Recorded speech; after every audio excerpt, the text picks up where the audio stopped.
Bonjour à tous, j'espère que vous allez bien. Aujourd'hui, je partage avec vous ce nouvel oracle que l'on m'a offert. Ça s'appelle le Yi King, ou je crois que, je sais pas si ça se prononce vraiment comme ça.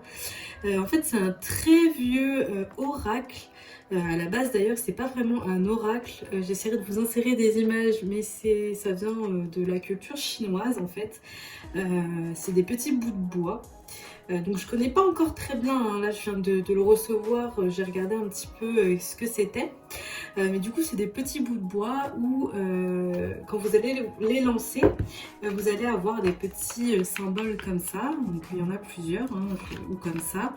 Et ensuite vous allez avoir un petit message en fonction du symbole que vous allez avoir. Donc ensuite il y a plusieurs personnes qui ont créé des oracles et moi j'ai celui du courrier du livre. Donc c'est qui a fait cet oracle? J'ai pas de nom.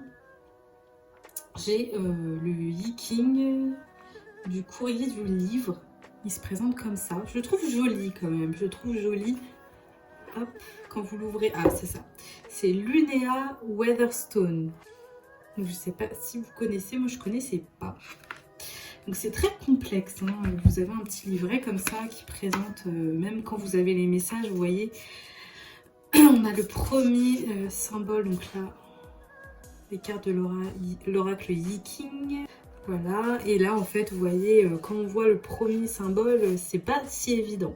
Au-dessus du ciel, en dessous du ciel, ciel sur le ciel, le temps et l'éternité ne sont qu'une seule chose. Le ciel est à la fois la voûte céleste et la présence du divin. Le temps et l'éternel influencent tous deux l'humanité à travers la puissance créatrice du ciel. Vous voyez, c'est pas évident.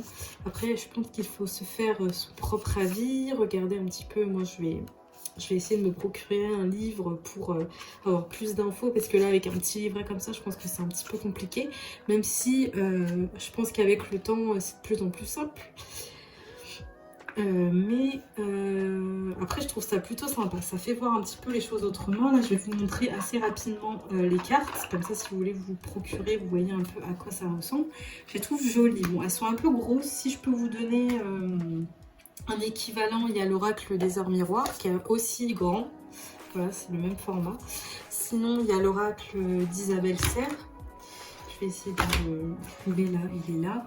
L'oracle d'Isabelle Serre, c'est pareil, c'est un petit peu... Bah là, c'est format oracle, hein, c'est pas format tarot. Moi, j'aime un peu moins parce que c'est assez gros, mais pour l'utiliser de temps en temps, c'est sympa. Je le trouve beau parce que les cartes sont assez épaisses, pas trop. Par rapport, par exemple, à celui d'Isabelle Serre, elles sont moins épaisses. Voilà l'arrière, je le trouve très joli, ça change. Je trouve ça super beau.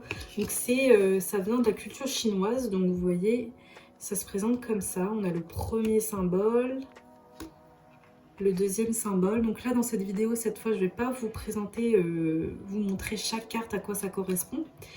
Mais c'est juste pour vous montrer quand même, si jamais vous voulez l'acheter, comment c'est. Donc chaque carte a un symbole. Puisque j'aime bien, c'est les dorures un petit peu, enfin autour des cartes, je trouve ça très joli. Donc voilà, si vous voulez vous procurer cet oracle, il est très joli et j'ai hâte de vous faire des vidéos avec.